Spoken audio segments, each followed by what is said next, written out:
¿Qué tal, chicos? Buenos días, ¿me escuchan? Sí, profe, buenos días. Sí, Vientos, buenos días. vientos, vientos. Bueno, pues vamos a continuar.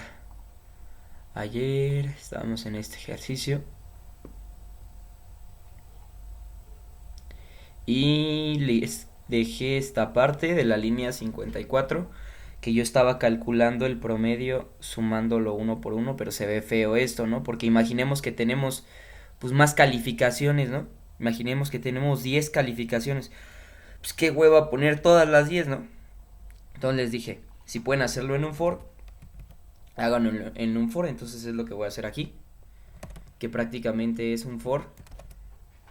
Aquí, como fíjense, sí puedo usar la misma letra i, porque como este i es para este for de aquí precisamente nada más, aquí se muere. Entonces aquí existe i, acá ya no, entonces la puedo volver a usar y no se van a chocar.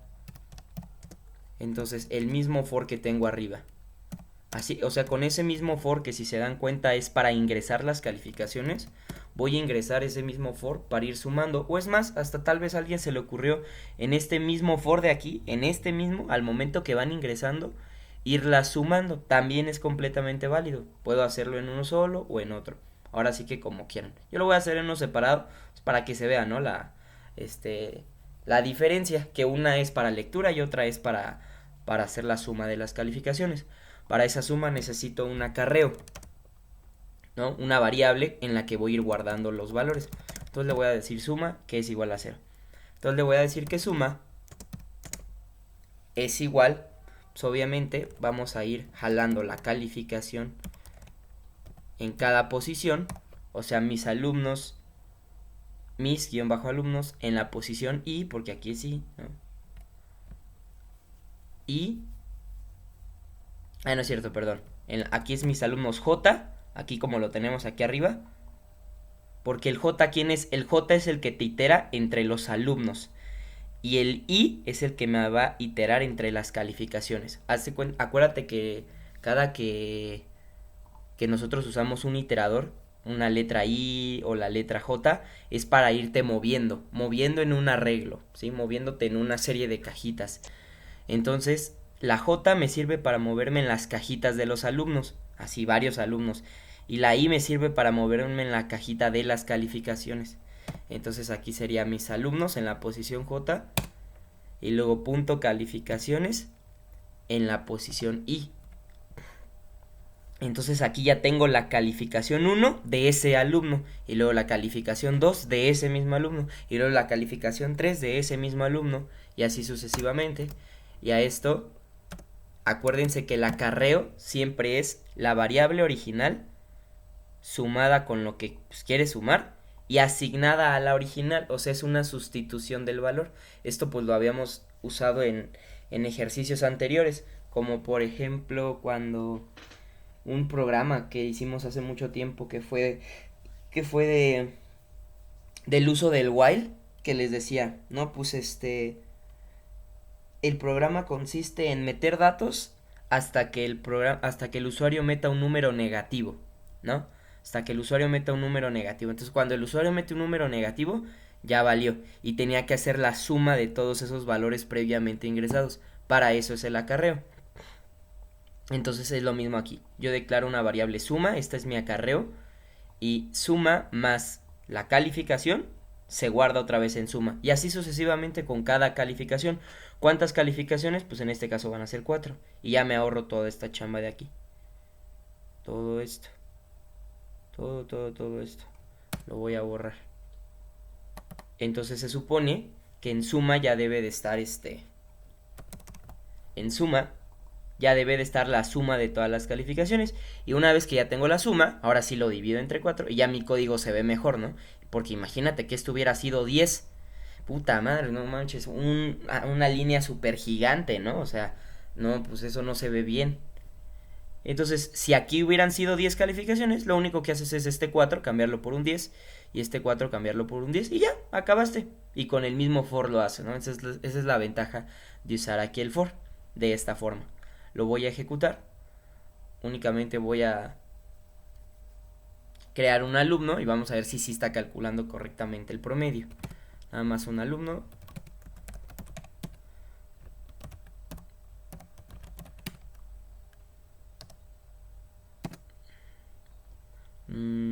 Calificación. Ok.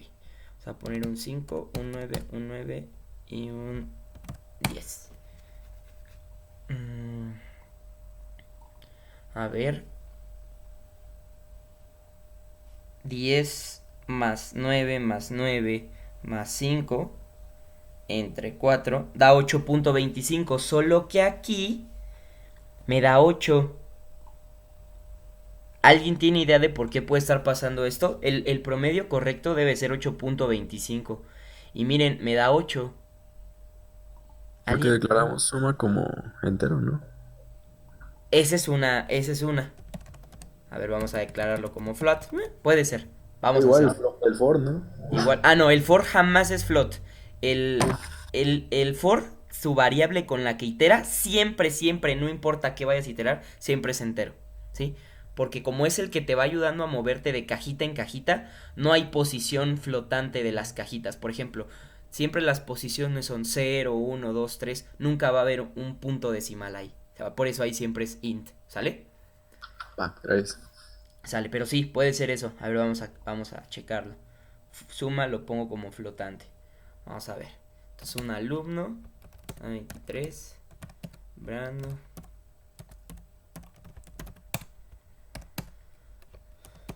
¿Cuáles había? Aquí está. Ahí están bien, ahora sí. Como nos dijo el compañero Said, ¿verdad? Sí fue Said. Ahora sí ya nos da el promedio correctamente. Porque suma ya es flotante y al momento que divides un flotante entre otro flotante o haces una división entre flotantes, sí te la va a dar bien. Si lo haces con entero, pues no te va a dar el entero, te lo va a dar como entero. ¿Sale? Entonces ya con esto. Y le voy a poner aquí que cuando muestre el promedio imprima únicamente dos decimales. Ahí está, punto 2 en el promedio. Y listo, chicos. ¿Sale? Entonces este programa ya se lo subí, como yo les había mencionado ayer. Creo que ayer estuvieron menos personas, pero bueno, les vuelvo a comentar. ¿Qué se hizo? Bueno, ¿qué tenemos en este momento? Bueno, tenemos un programa que sirve para n número de alumnos, ¿sí? N número de alumnos. Donde estamos haciendo uso de muchos conceptos que por lo regular piden en las escuelas. Por ejemplo, apuntadores. Mis alumnos es un apuntador. Estamos haciendo uso de memoria dinámica, ¿sí? Memoria dinámica es que al momento de ejecución el compilador asigna la memoria. Los profes también lo piden mucho. Y aquí estamos haciendo uso de memoria dinámica. Aquí en la línea 73. Aquí le dejo arreglo dinámico. Aquí le voy a poner puntero. Para que veamos todas los temas o los conceptos que se están usando aquí. Aquí en ingresar datos y mostrar datos, pues hacemos uso de funciones, ¿no? Uso de funciones. Estamos haciendo uso de una estructura de datos, ¿no?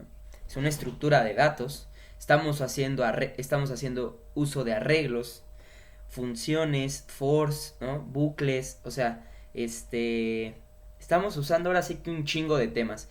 Y es un programa que, de acuerdo al número de usuarios que tú le ingreses, genera ese espacio y te pide los datos para ese número de personas. O bueno, en este caso alumnos, ¿no? Y pide los datos para n alumnos y muestra los datos para n alumnos. Y también hace uso de una función que con los datos ingresados, que son calificaciones, te calcula el promedio. El promedio no lo mete el usuario. El promedio es calculado, aquí como lo podemos ver aquí nosotros. El promedio es calculado, esta parte de aquí, toda esta parte de aquí, es calculada por mi programa. El programa calcula el promedio y te lo asigna, no lo hace automáticamente. Esto, chicos, tal vez algún profe se los pediría en una función aparte. Y es válido, es completamente válido. Teniendo ya todo esto, únicamente es cortar este pedazo de código y meterlo a otra función que se llame calcular promedios. Y te llega exactamente los mismos parámetros y funciona de la misma manera. Eso se los dejo a ustedes como ejercicio, si es que lo requieren, ¿no? Si es que en las características del programa que te piden, una función sea específicamente calcular promedios, ¿no? Ah, bueno, pues ya yo hago una función, pero ya lo tengo aquí. Ya nada más es cortar esta parte y llevarlo a cabo en una función. ¿Sí? Eso le llaman abstracción o modularización, o modularidad. ¿Qué es modularidad? Crear todo en módulos, hacer todo en módulos pequeñitos, pequeñitos, que cada módulo haga cierta cosa en específico. ¿Por qué? Porque si tú necesitas cambiar cierta parte del código, nada más cambias eso en específico y ya, está chingón. Ya nada más cambias eso, ya no tienes que cambiar todo, no, todo. Entonces ya nada más cambias eso. Entonces, este programa en específico, pues es un este es un programa muy común que puedes adaptar a muchísimos otros que te puedan llegar a dejar. Yo se los puse así porque ahorita que he estado recibiendo así de que, oye, ayúdame con esta tarea, oye, ayúdame con esta otra tarea, pues casi todos han sido más o menos de este estilo. Entonces, por eso se los pongo así, porque es muy probable que en cierto momento, si siguen llevando materias de programación, pues tengan que hacer cosas similares a esto. Y pues ahí está, ahí para que lo tengan en cuenta. Hasta aquí, ¿alguna pregunta? ¿Alguna duda?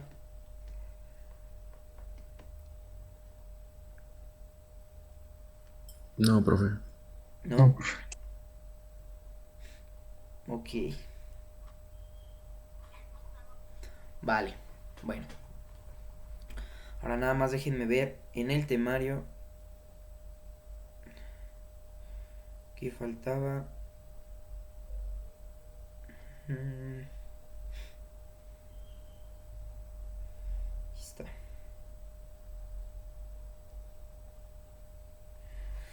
Ok, apuntadores, listo. Estructuras, listo. Funciones, listo. Ok, eso estaría bien. Memoria dinámica, listo. Pues ya nada más falta archivos. Ok. Bueno, pues esto ya lo vamos a dar por concluido y nos pasaríamos a otra cosa. Lo que vamos a checar hoy. ¿Alguien ha escuchado hablar de recursividad?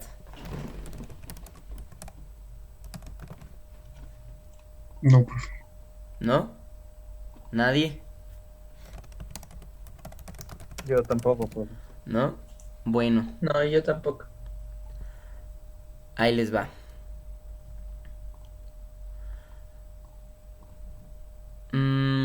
Cuando... Esto tiene que ver con funciones directamente, ¿eh? Tiene que ver directamente con funciones. Entonces, miren. Voy a hacer lo siguiente. Voy a crear mi código base.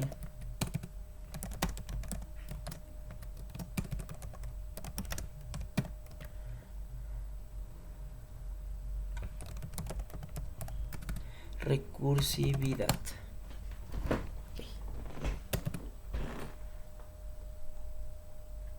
Bueno.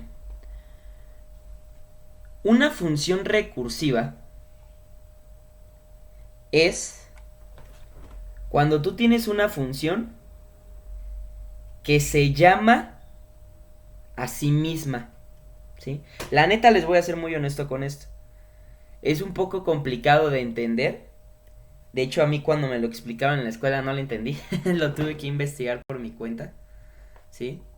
Pero sí se puede entender. Y es difícil que te lleguen a obligar a que esto lo implementes. Casi son selectos las áreas o los problemas informáticos donde podemos aplicar la recursividad y que nos convenga. Por lo regular ya hay otros algoritmos donde te conviene más, pero bueno, la recursividad es eso, es lo siguiente, por ejemplo. Voy a declarar una función. Y le voy a poner mi función.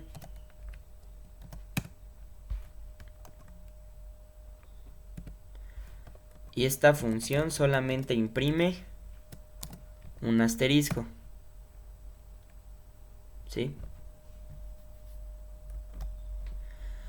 Esta es una función común y corriente.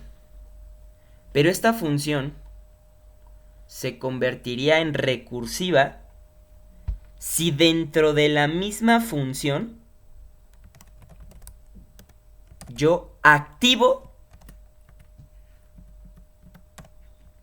la misma función. Eso ya sería recursivo.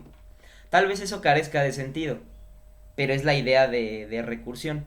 Recursividad es que la función llame a sí misma a esa función. O sea, la función vuelve a usar esa función y dices, pero esto cómo funciona, ¿no? Esto está como raro. Bueno, ahí va. Un caso donde podemos aplicar esta recursividad sería, por ejemplo, en el cálculo de un número, del factorial de un número. ¿Sí se acuerdan qué es el factorial de un número? A ver, díganme. Sí, no sé. Bueno, es ¿Sí? multiplicar, por ejemplo, el factorial de 5 es 5 por 4 por 3 por hasta llegar a uno, ¿no? Exactamente. Efectivamente, ese es el factorial. Entonces vamos a crear una función que calcule el factorial de un número mediante recursividad. A ver si le cachan, ahí les va. Primero, la función va a devolver un entero. ¿Sí? Va a devolver un entero porque pues por ejemplo, el factorial de 5 es 120. Entonces, cuando yo le mande el 5 a la función, me debe de devolver un 120. Y así, ¿sale? Entonces, devuelve un entero y se llama factorial. ¿Y qué va a llegar? ¿Qué parámetro va a entrar? Un entero n. ¿Sí? Un entero n. Ese n es el número al cual le quieres calcular el número factorial. ¿Hasta aquí estamos bien? Sí, profe. ¿Sí? Sí, profe. Va. Vale. Y entonces voy a crear aquí una variable que se llame respuesta. Es lo que va a responder. ¿Y cómo funciona la recursividad? Siempre, siempre, siempre, siempre, siempre, siempre.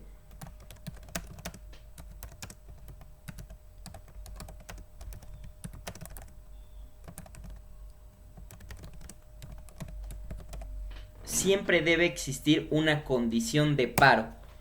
Una condición en la que este güey diga, ya terminé. ¿Sí? En la que este güey diga, hasta aquí. Una condición de paro. Algo que se cumpla cuando ya llegué al final del factorial. Hace rato nos comentaban por ahí, a ver, el factorial de 5 es multiplicar 5 por 4, por 3, por 2, por 1. ¿Cuál ustedes considerarían la condición de paro bajo esa lógica? Que el programa termina siempre que llega hasta multiplicar por uno o algo así. Exactamente, exactamente. Esa sería la condición de paro. Chicos, todos están de acuerdo que esa sería nuestra condición de paro aquí. Cuando llegue al 1, ¿sí? Cuando yo llegue al 1, a la chingada ya, ahí terminas. ¿Sí? Sí, profe. Entonces, ¿qué pasa?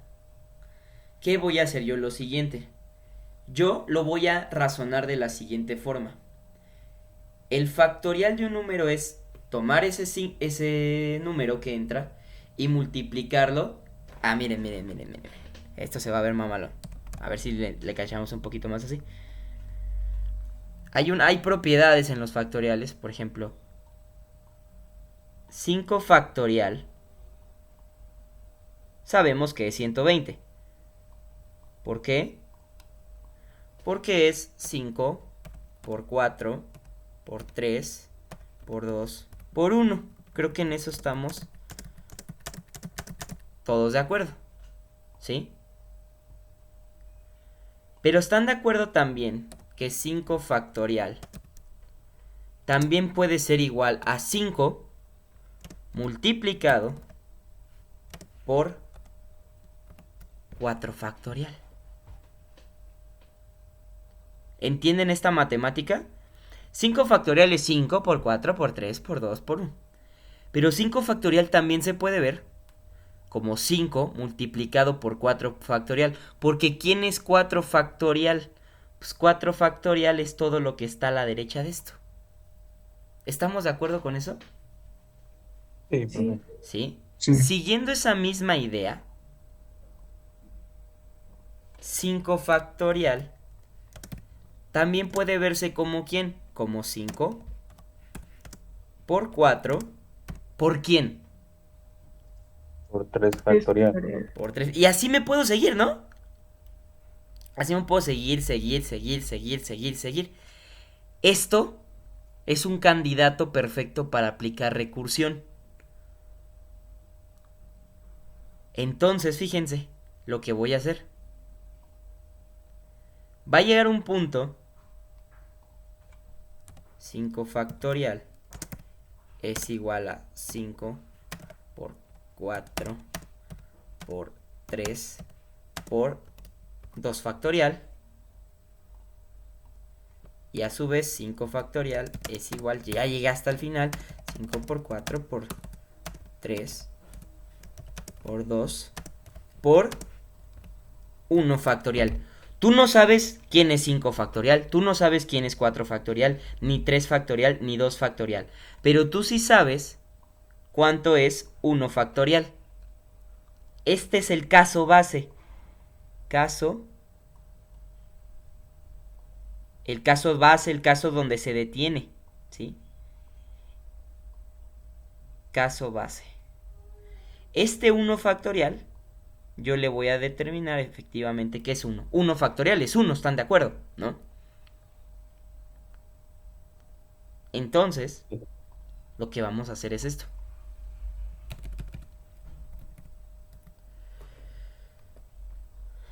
Condición de paro. Como yo lo que voy a ir haciendo es ese n irlo moviendo, ese n irlo haciendo más pequeño, que sea 5, luego 4, luego 3, luego 2, hasta que llegue al 1. Cuando sea 1, cuando n sea igual a 1, este es el caso de 1 factorial. ¿Y qué vamos a hacer? Aquí vamos a devolver, aquí vamos a poner un return 1. ¿Por qué return 1? Porque cuando llegue al último caso del 1 factorial, este cabrón devuelve un 1. ¡Pum! Y ahora se regresa acá, y se regresa acá, y se regresa acá, y se regresa acá. Hagan de cuenta que funciona así. Ah, para yo poder calcular 5 factorial, necesito calcular 4 factorial. Ah, y para poder calcular 4 factorial, necesito calcular 3 factorial. Ah, y para poder calcular 3 factorial, necesito calcular 2 factorial. Ah, y para poder calcular 2 factorial, necesito calcular 1 factorial. ¡Pum! Caso base. Este güey me retorna un 1. Entonces lo que va a devolver aquí, este cabrón es un 1. Y lo va a multiplicar por este n. Lo debe de multiplicar por n. O sea, la respuesta de este cabrón la debe de multiplicar por el n. Y esa es mi operación que vamos a hacer. Pero aquí estoy tomando el caso base. Cuando llegues al 1, ¡pum! Retornas un 1. ¿Estamos de acuerdo con ese caso base? Sí, profe. ¿Sí? Sí, profe. Ok, muy bien.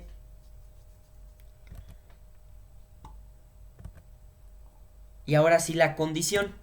Vamos a poner respuesta es igual, y aquí viene la recursividad. La respuesta debe de ser llamarle al factorial del siguiente. Miren, para poder calcular 5 factorial, dijimos que necesitamos calcular a quién, chicos. 4 factorial. A 4 factorial. Entonces vamos a hacer esto. Le vamos a hablar a la misma función factorial y entre paréntesis no le enviamos el n, porque el n vale 5. Yo necesito enviarle el 4, o sea, uno más chico que n. Entonces prácticamente lo que vamos a hacer es restarle a n1, ¿sí? Le tenemos que restar a n1. ¿Se acuerdan que cuando ponemos, por ejemplo, i más es sumarle un valor a la i? ¿Están de acuerdo? Sí. Pero si yo le quiero restar un valor y que ahí mismo se guarde, en lugar de i más, ¿qué deberíamos de poner? Menos. Menos. Entonces con esto lo que hacemos es que a n ya no vale 5. ¿Cuánto va a valer ahora, chicos? N-1, O sea, o sea, 4. 4 en este caso. Y esta respuesta, hagan de cuenta que esto va a llegar hasta el 1. Va a llegar un momento que esto va a retornarnos un 1, que va a ser este 1 de acá. Entonces es este 1 y dijimos que lo tenemos que multiplicar por este 2. O sea, ese 2 realmente va a ser n. Entonces, la respuesta, fíjense, grábenselo así. La respuesta del anterior multiplicado por n, ¿sí? La respuesta del anterior multiplicado por el n. Esa va a ser nuestra condición aquí de paro. O sea, cuando la respuesta del factorial anterior multiplicado por el n. Porque así es el 5 multiplicado por 4 factorial. Pero para 4 factorial necesitas 3 factorial. Y para 3 factorial necesitas 2 factorial. Y así sucesivamente. Entonces, cuando ya tengas 2 factorial, lo vas a multiplicar por 3. Cuando ya tengas 3 factorial, lo vas a multiplicar por 4. Cuando ya tengas 4 factorial, lo vas a multiplicar por 5. Y eso te va a generar tu respuesta final. Está medio ahí rarillo. Pero más o menos con que se entienda más o menos la idea es suficiente. ¿Sale? Y entonces al final, respuesta ya va a tener la respuesta final. Entonces, ya nada más le voy a poner return respuesta. ¿Sí? Return respuesta. Y vamos a ejecutarlo. Voy a declarar aquí int f de factorial va a ser igual a 5. Perdón, no a 5. Va a ser igual a llamarle a la función, vamos a activarla, vamos a activar la función factorial. Queremos el factorial de 5, pues yo le mando un 5. ¿Y dónde lo voy a guardar? En f. Y simplemente lo voy a mostrar. Ya, eso es todo. No va a leer nada, ¿no? Nada más quiero que se muestre. Ok, ahí va. Prueba de fuego, ¿no? Ejecutamos.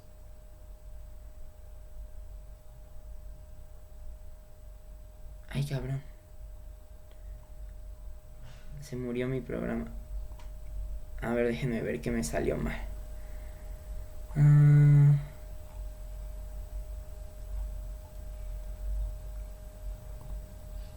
Espérenme.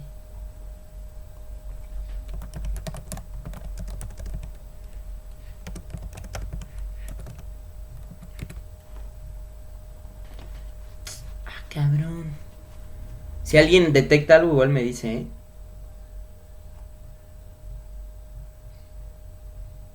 Ah, aquí no es menos. O sea, sí puede ser menos, pero aquí.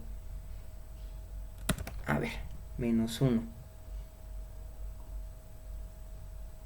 Ahí está, era eso. Sí, es que ya me acordé cuál era el problema aquí. Al momento de que yo le ponía menos, el pedo aquí es que actualiza la variable. Pero no hay que actualizarla, nada más hay que quitarle 1. O sea, lo mismo que les había dicho.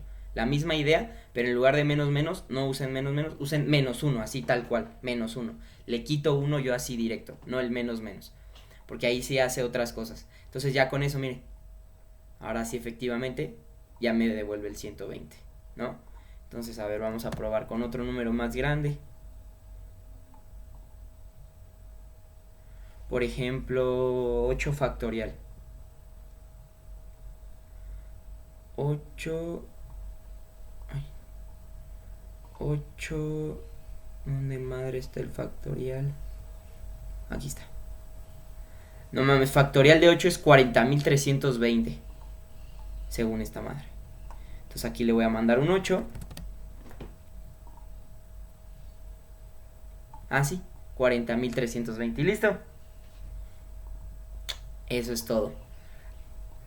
¿Cómo ven, chicos? A ver, más o menos se entiende ahí la idea del factorial. Sí, profe. ¿Sí?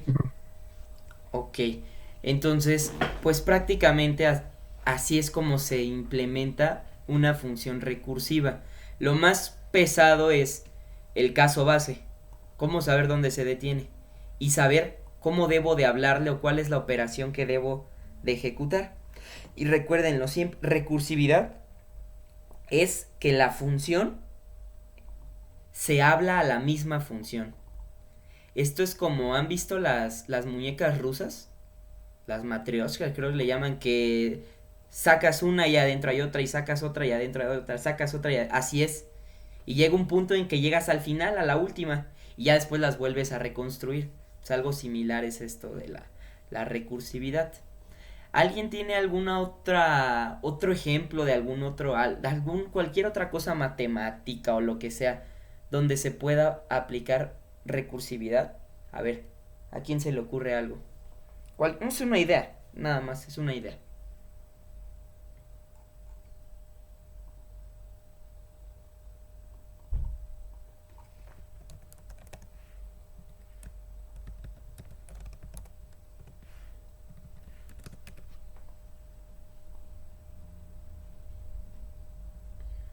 ¿No? ¿Nadie? ¿Ninguna idea? Por ahí dice Santiago, suma de Gauss es correcto.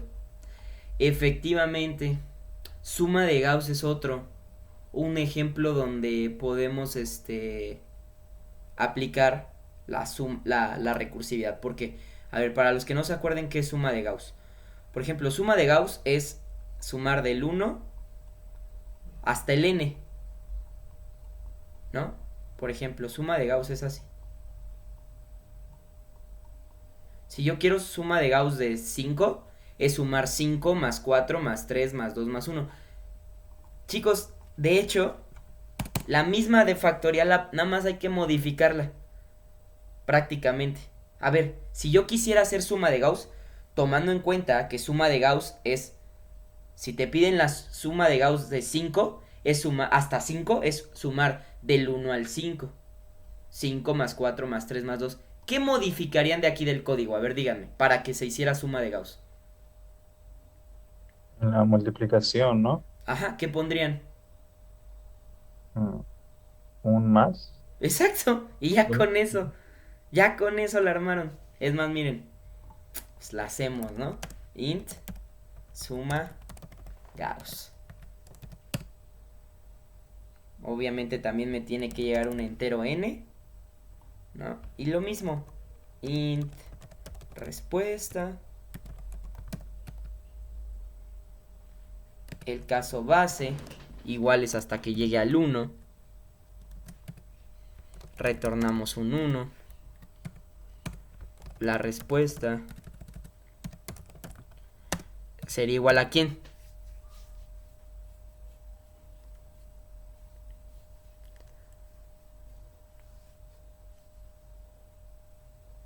¿A quién sería igual? A ver, díganme. Suma de Gauss. A suma Gauss. Suma Gauss, ajá, perdón. Suma Gauss, ajá. Y entre paréntesis, ¿quién?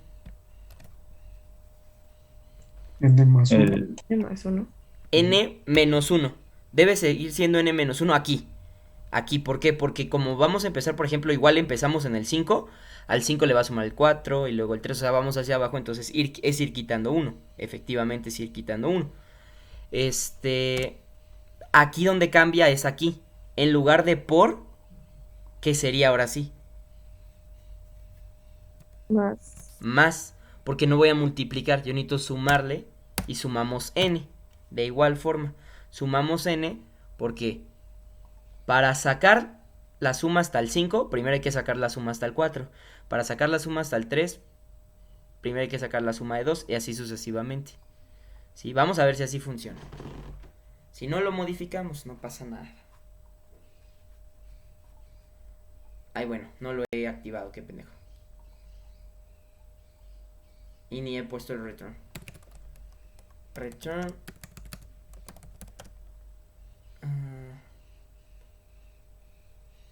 Respuesta.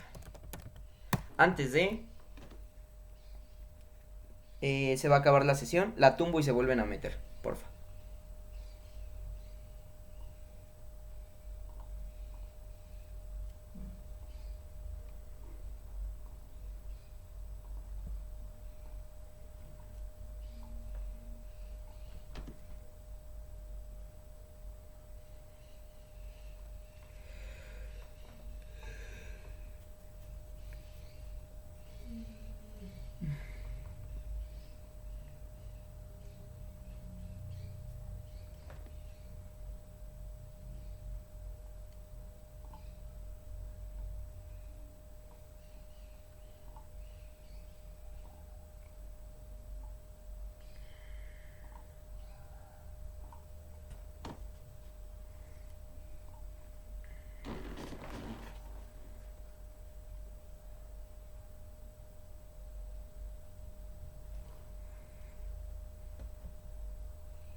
Sale. Ya están viendo, ¿verdad? Y me escuchan. Sí, profe. Sí, profe. Sale. Entonces ahora vamos a, en lugar de hablarle a factorial, le vamos a hablar a suma Gauss. Y un 5. A ver. Y vamos a echarlo a andar. Nos da 15. Vamos a ver si es cierto. A ver, 5 más 4, 9. Y 3, 12. Y 2, 14. Ah, sí, ¿verdad? Sí da 15, ¿no? Sí. Sí. Ok. De hecho hay una fórmula, ¿no? También se puede hacer la fórmula. Pero, o sea, el chiste aquí es de hecho hicimos eso, ¿no? ¿Se acuerdan que hice? Creo que sí fue con ustedes, no me acuerdo. Si o no sé si fue en una asesoría así normal. Donde vimos suma de Gauss, ¿no? Pero con acarreos. Con un for. ¿Sí? Se puede hacer con un for, por supuesto. Se puede hacer con una fórmula. El chiste es nada más ejemplificar la idea del tema que estamos viendo, ¿no? Pero se puede hacer de muchas maneras. El Gauss, pues, tiene una formulita ahí que es n por n menos 1, no, n más 1 sobre 2, ¿no? A ver, yo me sé otro, el de 100. Debe dar 5050. Ah, sí, miren, efectivamente, 5050. Ahí está. Y eso es todo, chicos. Eso es recursividad. Recursividad es que la función se llame a sí misma y siempre hay una condición de par. Punto. ¿Sí? Punto. ¿Alguna pregunta? Profe, entonces, por ejemplo, para la serie de Fibonacci o el triángulo de Pascal, ¿aplicaría igual? Claro que sí. De hecho,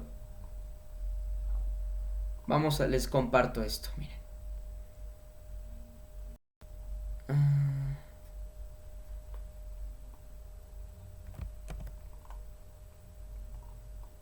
Aquí lo voy a dejar.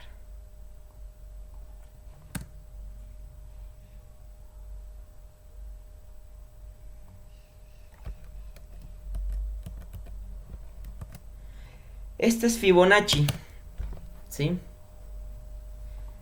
Vamos a analizar. Aquí ya está creada, ¿sí? Aquí ya está creada la sucesión de Fibonacci. ¿Qué es Fibonacci? Si no, si mal no recordamos, Fibonacci es sumar los dos números anteriores para el siguiente. Entonces, por ejemplo, si me dices, haya los primeros 10 términos de Fibonacci, los primeros 10 términos de Fibonacci son así. Bueno, depende de dónde comencemos, ¿no? Son así, siempre es 1 y 1. Y después es 2, porque Fibonacci es la suma de los dos anteriores. 1 más 1 me da 2, 1 más 2 me da 3, 2 más 3 me da 5, 3 más 5 me da 8, 5 más 8 me da 13. Entonces Fibonacci funciona siempre los dos primeros términos son 1. Si siempre los dos primeros términos deben ser 1. Y después esos dos términos se suman, 2. Y de ahí ya vamos sumando los dos anteriores. Si se dan cuenta, como dijimos, 1 más 2, 3. 2 más 3, 5. Esta es una sucesión. Por ejemplo, esta es la posición 0, la 1. Bueno, en matemáticas no usan 0, en programación sí. Esta sería la 1, la 2, la posición 3, 4, 5, 6, 7. Si yo te doy un 7, si yo le doy un 7 a Fibonacci, lo que debería de hacer es retornar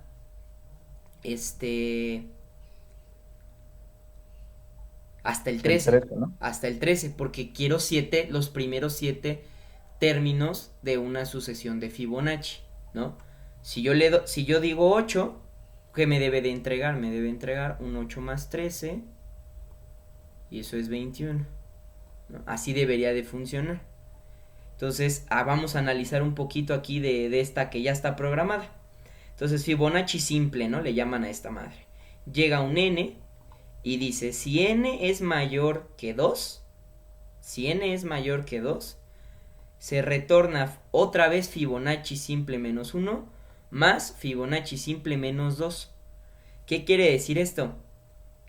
menos 1 y menos 2. ¿Qué es Fibonacci? Súmate los dos anteriores, ¿sí? Súmate este más este para producir este. O súmate este más este para producir este. Ahí está. Precisamente ahí está. Súmate el anterior y el anteanterior. Por eso es menos 1 y menos 2. ¿Sí se entiende esa parte? Sí. Sí. Y aquí está, dice por aquí, nos comenta. Este es el caso más común. Bueno, si n no es mayor que 2, si n es igual a 2. Ah, ok. Si n es igual a 2, va a retornar un 1. Si n es igual a 1, también va a retornar un 1.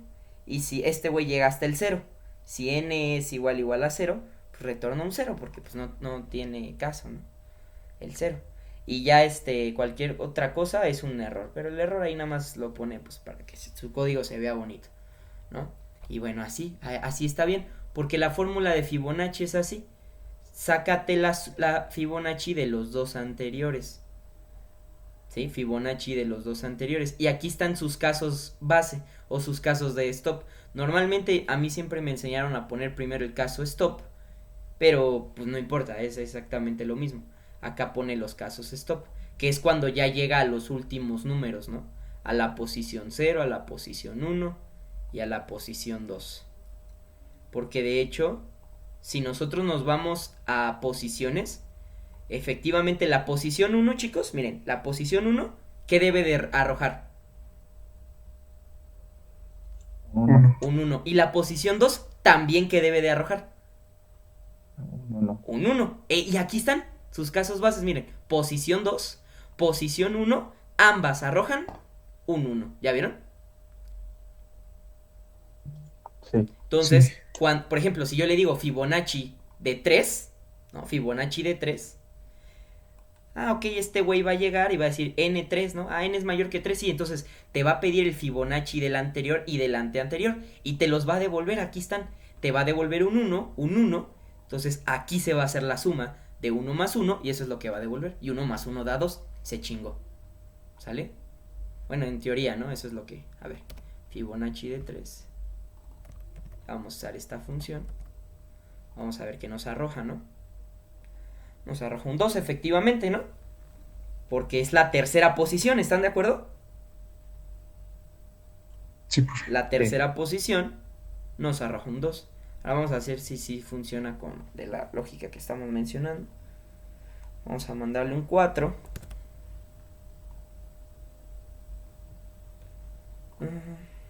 Y está bien, ¿no? Sí. Y ya, listo.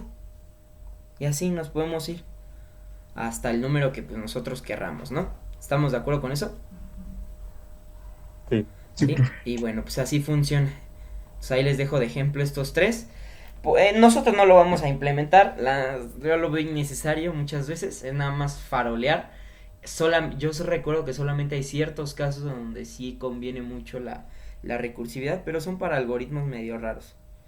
Ya de ahí en fuera no lo puedes hacer con force y bucles y no hay tanta diferencia en el tiempo computacional. Pero bueno, pues eso sería la recursividad, chicos.